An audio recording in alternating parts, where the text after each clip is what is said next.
దక్షిణ భారతదేశంలో ప్రసిద్ధిగాంచిన పోలేరమ్మ జాతర వెంకటగిరిలో సెప్టెంబర్ 11వ తారీఖున నిన్న అంగరంగ వైభవంగా జరిగింది.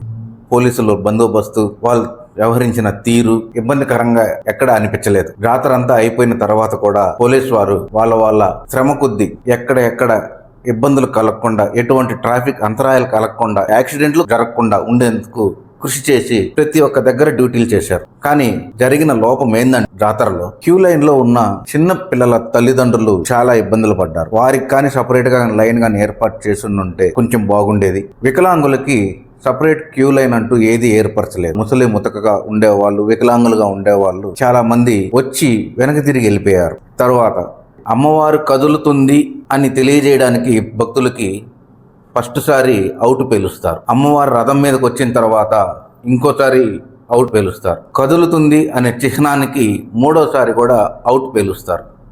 కానీ నిన్న జరగకపోవడంతో కొంతమంది భక్తులు వాళ్ళ ఇళ్లలోనే ఉండిపోయారు.